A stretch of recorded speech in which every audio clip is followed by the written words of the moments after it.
Lionel Messi's last night, what a victory for Argentina as they're through to the final of the World Cup. Don't forget Alvarez though, 2 goals last night for the Manchester City striker. This is World Cup Sera Qatar.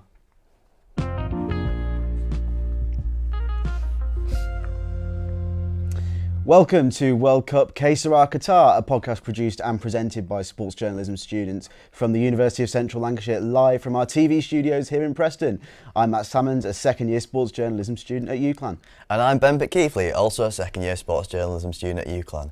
So Argentina are through, and we'll talk a bit about that later, and also looking ahead to France versus Morocco this evening. We are also going to be picking our favourite World Cup goal. We are joined by our fellow students. I'm Jerry Morel-Takungelo, second year sport journalist here at UCLan. I'm Nathan Salmon, third year sports journalism student. And I'm Stuart McCracken, a second year sports journalism student. We'll hear from those in a few minutes, but first we are joined by sports journalist Theo Hewson-Betts, who's also one of our students, but currently taking a year away from UCLan to study in the US. Welcome, Theo. Thanks, Ben. Yeah, pleasure to be here, back in the studio. So Theo, we saw the Argentina game last night, a pretty comfortable win for them against Croatia. Did you watch the game and what did you make of it? I did. Argentina have been slowly, improving, I think, over the course of the tournament. Obviously, a lot of people will remember their defeat to Saudi Arabia early on and sort of, not really impressing through the group stage. But I think as it's gone on, they've managed to make little tactical tweaks to give themselves a better opportunity against the opponents. I thought that it would have been very easy for them to be overrun by Croatia's midfield, and switching to what was almost a diamond by bringing in Paredes for one of the centre-backs that started against the Netherlands was a really nice, just small tactical tweak that allowed them to really try and impose themselves on that midfield battle. And I think, to be honest, as much as you can point at Messi and Alvarez, I think that's the little switch that gave them the control in the game they needed to push on and win. Now looking forward to today's game, France versus Morocco. How do you see that one going? I want France to go out because they knocked us out, to be honest. So a big part of me is hoping that Morocco can grind out another 0-0 and take it to penalties and then win from there. I've been really impressed with Morocco. I think that they've managed to hit the perfect sort of midpoint of being a team that can really frustrate opponents. I think it's almost softball to an extent. I think that they sit really deep, sit really compact, find their best players in Ziyech and Boufal, who can then progress it, get it to end the series, bit of hold-up play. And then they have runners attacking the area. I've been really, really impressed with them. I think they can give France, a really difficult game, make it a real slog for them. And I'd love to say that I think they can hold it to 0-0 and get it through. But France do have a lot of quality. I think obviously Mbappe is making headlines. Obviously Giroud is doing the same for his goals. But I think Griezmann's been the real surprise for them, almost taking a couple of steps back into the role that essentially Pogba's played for them for the last couple of years, and being able to dictate play in a way that, as much as he's been important to France over the last couple of years, we've not been able to see him really performing like this. This is a completely different role for him, and he is absolutely smashing it. He was integral to their win over us the other week. We've got to ask you, Theo, for your prediction. Who do you think is going to go on and win the tournament? I think that the storyline says Messi, doesn't it? The storyline says this could very well be Messi's final tournament. A lot of people would say that this tournament has secured him as the GOAT. I think he probably was already, if I'm honest. But it seems written in the stars that it'll be him. But I've got to say, I think it would be absolutely wonderful if Morocco can get 2 more results out of it and manage to cement themselves in the annals of World Cup history. Yeah, so you're, of course, across in the States. What's been the sort of general reception to the World Cup over there? Because we spoke to Craig Chisnell from The Athletic yesterday, and he said there wasn't many watching in the bars. Yeah, obviously, I am only 20 years old, so you won't be finding me in any bars. But there has been a bit of I'd say an increase in the last couple of years. I think, obviously, the US didn't make it to the 2018 World Cup, so that's not massively comparable. But there seems to be an acknowledgement here that the US team has a lot of potential. they had the youngest squad in the World Cup, and everyone knows that they're gearing towards the 2026 World Cup. That's what the aim was. That's why such a young team was selected. That's why I think those saying that Greg Berhalter will be sacked are, foolish, because I think they know that this tournament was essentially just an audition for that one. And the fact that they've done pretty well in this tournament means that there's a lot of optimism going ahead for the 2026. So I've been seeing a bit of excitement, in the dining halls here. They've had Fox Sports and Telemundo on, showing the games. And there has, whenever I walk around in a football top, people will stop me and ask about, mention the World Cup. I can't pretend that the knowledge base is the same as it is at Green Bank, as a starting basis. But I'd say it's on the rise. And I think this is probably the first World Cup in a long time where you've got more and more people sort of sitting up and taking notice. I think it's fair to say that by tradition, the women's game seems to have more support in the US than the men's game in the MLS. Do you think that there's been an impact, on the men's game with the likes of, some high-profile players moving over to the US in recent years? We've seen Gerrard in the MLS, Wayne Rooney as well. Do you think that's had an impact? Are kids in America, playing in the school playground, dreaming of winning the World Cup with America, or is it still kind of playing a Super Bowl final that's the dream over there? Yeah, I think obviously getting big names over there is a huge draw. And I think what it does at the very least is raise the ceiling of MLS. And MLS is steadily improving as a league as well. Getting in Ricky Puig from Barcelona is a great example of someone who was wanted by European teams and ended up coming over here. But yeah, you look at names like Gareth Bale, who's over here at the minute. He had a mixed season, but ended up essentially changing the game for LAFC off the bench and helping them to their first MLS Shield win a couple of months just before the World Cup. And obviously, as you say, David Beckham is a household name over here. He's essentially an honorary American. But in recent years, it does feel as though the focus is less on those big imported players, those big names coming over. As much as they're still huge, as much as Bale is a commercial draw, Zlatan was a commercial draw. Rooney still is now as manager of DC, but now it seems to be more and more focusing on the young Americans that go across to Europe and perform over there. The likes of Pulisic is, a hero here, and despite my assertions that they do claim that he's essentially the US equivalent of Messi. But Brendan Aronson, Tyler Adams, Gio Reyna as well. These are the players that they watch, and these are the players that they want to be in the playground almost. So they're, one of the hosts for the next World Cup. How's that going to work? And are people already talking about it over there? Yeah, that's the thing. This is a young team, and whenever I was talking about the US national team, that's something I try and slip in, is because this team wasn't expected really to get out of the group stages. That was their great hope for the tournament, is to get out the group, and they managed to do it, and that's really raised the optimism levels for 2026, because it's a split hosting with Canada and Mexico. Of the 16 host cities, 11 are in the US. I won't name them all, I won't bore you, but you've got the big ones. You've got LA, you've got San Francisco, you've got New York. Washington isn't there. I think it's one of the first capitals to miss out since the Japan World Cup.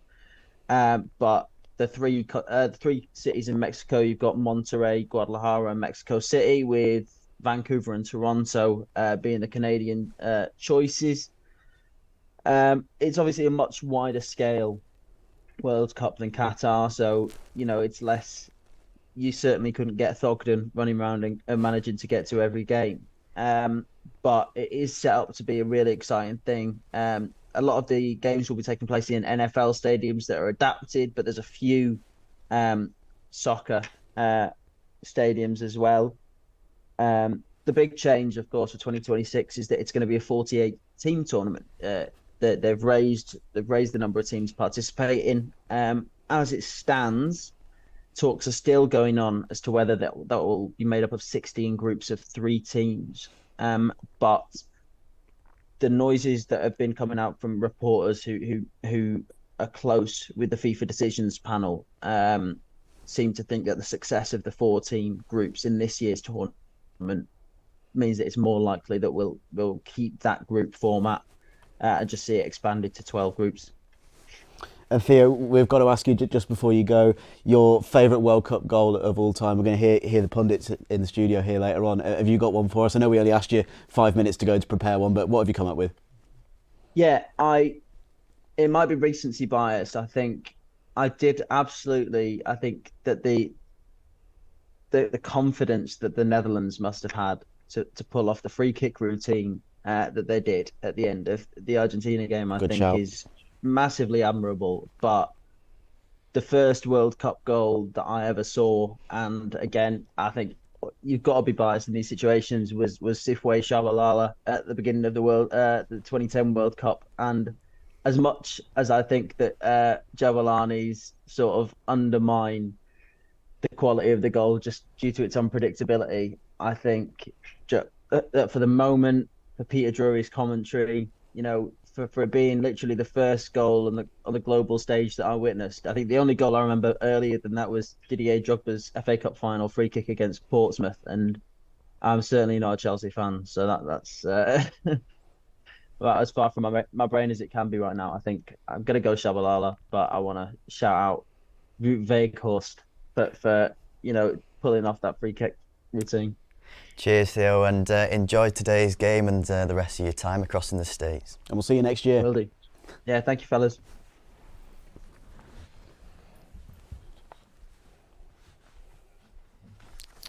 Right, so we're now looking back on tonight's game. Argentina beat Croatia Thanks, 3-0 in the first of this year's semi-finals. A convincing win for the South Americans. Will do. They're into the final again after getting there in 2014 where they lost. Yeah, it was a pretty easy night for Messi and co, wasn't it? They seemed to have kind of wrapped that game up at half-time. Croatia didn't really pose much of a threat. This will be Argentina's sixth final. They've won two, and they'll be hoping to obviously make amends for that 2014 defeat and go further. And it's going to be Messi's last chance, I think. Let's be honest about that one. But Stuart, we'll start with you. For Croatia, it was a little bit of a step too far, wasn't it? Yeah, just they couldn't get over that line again one more time. They seem to always do it in the knockouts. They always try and get to a 0-0 or 1-0, and even winning penalties, as that stat goes, then won a knockout game in 90 minutes since 1998. But I feel like this generation just couldn't do it this time. It was just their last dance as such for Messi as well, and I think Modric just looked tired yesterday. It looked like he just couldn't do it anymore, and it was quite a sad end for Croatia, but that's just the way it is. And Julian Alvarez scoring 2 goals last night, Nathan. Is he one of the best youngsters in the world? Well, 15 million for Man City. They must be rubbing their hands together. Even if he goes on to another club, he's going to do brilliantly for them. 2 goals. I don't know how he got through in the first one. He seemed to just run in a straight line and somehow get it in. Look, Croatia have done brilliant in the tournament again. They did brilliantly in 2018. I think caught a lot of people by surprise, whereas this year I don't think it was as surprising as it maybe was 4 years ago. But Messi's run for that second Alvarez goal, and Gvardiol is supposedly one of the best youngsters centre halves in the world, and he couldn't get anywhere near him, could he? And you mentioned Croatia there. Just to flick it back to them, Jerry. They've got the Nations League finals coming up next summer. Obviously, nowhere near as big as the World Cup, but I think it's fair to say that they'll fancy their chances at a trophy. They've got Italy, Netherlands, Spain, and obviously Croatia that are in those finals. So a chance for a trophy, despite missing out this time. Yeah, I think that is a second chance for them. Even as you said, Nation League is not as big as the World Cup, obviously, but they've got a good young generations coming. And I think, I probably think that Modric will still be playing by then. And I think what we're really missing for them for this World Cup was a dominant or a little striker for them to transform the chance they have. And if they can get that by the Nation League, they're definitely going to be a great contenders, because we've seen how good they are in the midfield and how good they can be in defence. The question is, Jerry, is it Messi's time? I mean, does he need to win this tournament to be considered on the same level as Maradona? I mean, it actually the storyline that have been like with this Argentina team is wonderful. Like, they seem at the end of every game, they just seem like having that there's an extra that make them they're gonna win. Like it's unbelievable when you see them celebrating with the fan at the end of the game. You can feel like something special in there. And yeah, it might be his time now, but in football we never know. So you're just gonna wait and see. We'll leave it up to the rest of you. Is it Messi's time? I'd love to see him lift the trophy. Obviously, England are out, so you got to go to your next thing that you'd want to happen. Morocco's a great storyline as well. We'll touch on that, I'm guessing, soon. But yeah, Messi, he's the best in the world, isn't he? So it'd be good to see him end it with a trophy. So moving on to tomorrow night's game, Morocco, what an example as an underdog story. There's been so many in this tournament. They're representing Africa and they've got further than any other AFCON team. They've only conceded one goal and beat heavy hitters such as Portugal and Spain. It's been pretty impressive, haven't it? You know, they've got some real quality in their team. Hakimi, El Naziri, Ziyech, but they're going to be without Walid Chedira, I think that's how you say it. I'm obviously not Moroccan, so we'll ignore my pronunciation there. He was obviously sent off against Portugal, and Roman Saiss and Naif Algood are doubtful. Stuart, are Morocco going to reach the final, or is this going to be a step too far? We mentioned it was a step too far for Croatia, and we know you've made some pretty bold predictions, you know, so far on the podcast. So, are you going to make one here and say Morocco are going through? I'm going to continue the streak. Yeah, I think they're going to nick it. I don't see why not. I think the fairy tale story is going to outdo the Messi story, I think. And you look at their defence, they don't look like conceding at all. And I think against a low block, France might struggle against them, and they'll love to go up against Giroud, I think, those centre backs. And then Mbappe, if you don't give him the space, I know he's got the magic, but I don't know if he'll be able to work it. And then looking at their front line, Enesiri, against that centre backs in France, I think he could head in a goal. But they're might possibly be out without their centre half, Saiss and Aguerd, who are potentially injured. How much of a miss will that be? Well, was Aguerd missed the last game, I believe, and they still perform well. But with Saiss gone as well, once again you're looking at your third and fourth choices. Still, it's one of them. They could nick it. They could go to penalties. If Hakimi does anything like he did against Spain with a little dink, it would be special. But I think you just got to... It's hard to predict whether they're going to do well or not because they're not supposed to be there, really. But come on, Morocco, let's do it. I'll open this up to all of you. How impressive has this achievement been? And are you surprised by the fact Morocco have made it this far? I don't think you could be as surprised as some people were making it out, because they have a good team that play in the top 5 leagues in Europe. So I don't understand why it's looked at as so characteristic. But it is the biggest achievement an African team's ever had in the World Cup, and if they got to the final, the amount of fans in Africa that would be supporting them, because they seem to always unite as a whole continent when a team does well, like in Ghana back in 2010. So it'd be a mad achievement if they did get to the final. It sort of just opens it up to not only Morocco as a nation, but Africa as a continent. Like the South Africa World Cup did, it was amazing for everybody in Africa. And if Morocco go on to win it, I think it's going to be so special. And I've seen comparisons to like Leicester winning the Premier League, but in my eyes, it's on a higher level. It's a World Cup. It's the biggest trophy ever in football. And if Morocco go on and win that, and nobody even had them, apart from Samuel Eto'o, and everyone thought he was mental, and they still lost to Cameroon in his prediction final, but it'd be amazing, wouldn't it? Jerry, thoughts on Morocco? Yeah, I think, as I said earlier, they have a really good defence, but you would be as well down to the form of the two central back, Aguerd and Saiss, who've been injured. And well, I've been reported that Saiss has been training recently, but we don't know his form at the moment. But I say they've been really impressive, and they've been a really hard team to beat. And what's really impressive as well, as I was saying with the Argentina team, is like they got that support. Like at the end of each game, we've seen how the Morocco community is really big in Qatar, and only for this, sometimes those are the little things that can make a team even stronger, or can make where we can do some good things there. Cool, so let's move on to their opponents, France, and Ben's been reminding me all week as a Scotland fan of how ruthless they were against England. I nearly blocked Ben on Saturday night with some of the messages he was sending me, but they were ruthless against England, weren't they? Yeah, they certainly provided me with my favourite moment of the World Cup so far anyway. Anybody know if Harry Kane's penalties landed yet? But in all seriousness, they do look a bit unstoppable, don't they? Yeah, it's hard to see anyone that's kind of on the same level of them, and I think they're probably going to reach back-to-back finals. I think we're all going to agree with that, apart from Stuart. I think, Nathan, you'd say France are the favourites for this one, and maybe potentially the favourites to win the tournament? Yeah, I was writing them off. You see the past winners and how they went on to do in the tournament after, and I was going, oh yeah, France are going to get knocked out of the groups, and they didn't look too great in some of the games in the group stage, but they've just gone on, they've like driven, and you can just see that they're aiming for that next World Cup. It's frustrating, obviously, as an England fan. You don't want to see Mbappe smiling again, to be honest, after that Kane miss. But if they go through, they go through. I think Olivier Giroud is unreal. I think just his finishing ability, and he's provided so many moments for France in this World Cup and past tournaments as well. The midfield, it's not what it should have been, with obviously a lot of injuries, and I was writing them off as well, like I was saying, but they just look good, and it's Morocco, innit?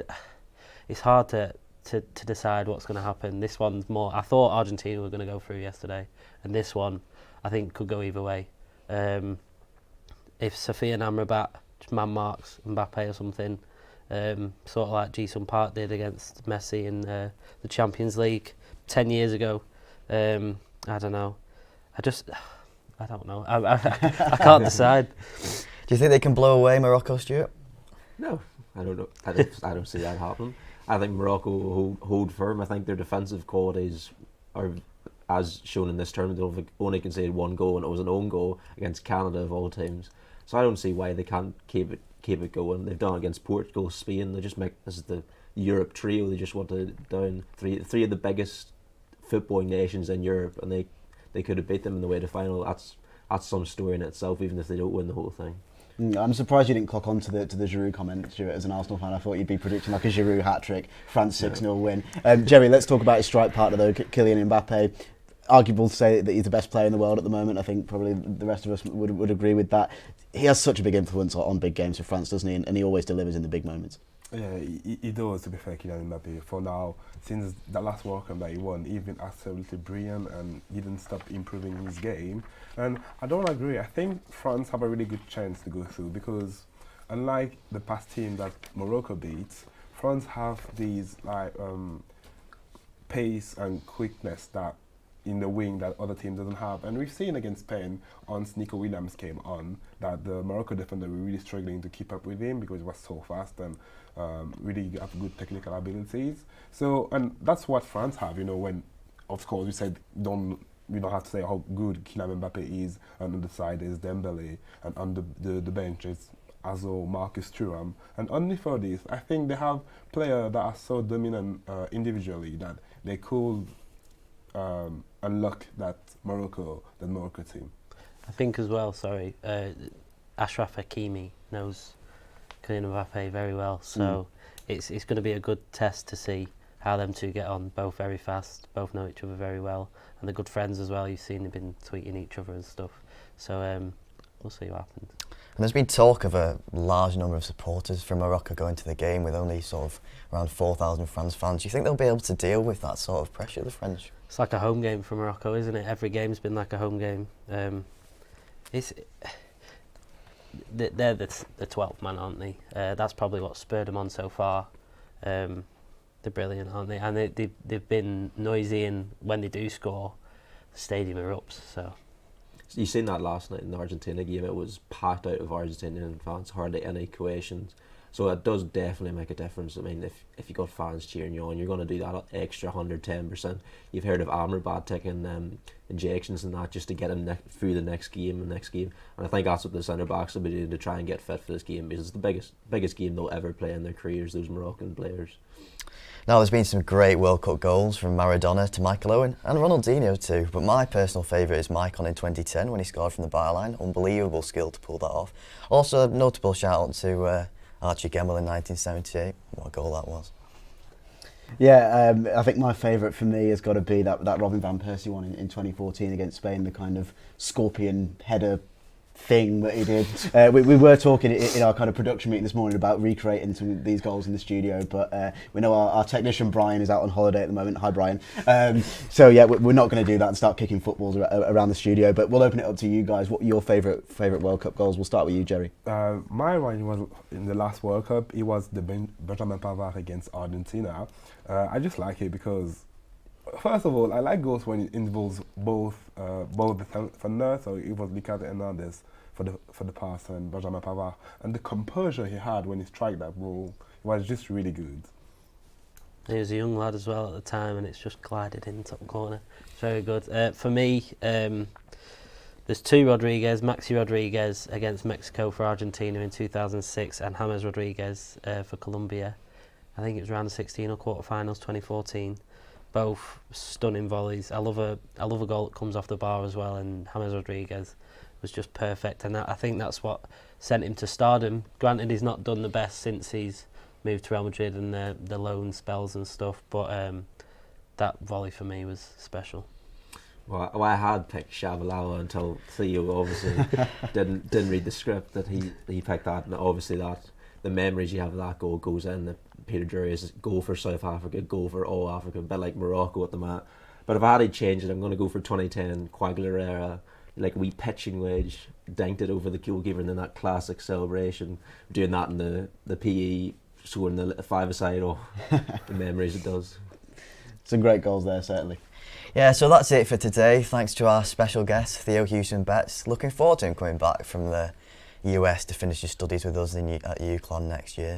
This podcast was produced and presented by sports journalism students here at the University of Central Lancashire in Preston. If you liked it, you can follow us on Spotify and YouTube and share it with your friends. Thanks for listening, and we're back tomorrow morning for the last edition of the podcast, which is pretty sad. And our guest is going to be live from Qatar, so we'll see you then.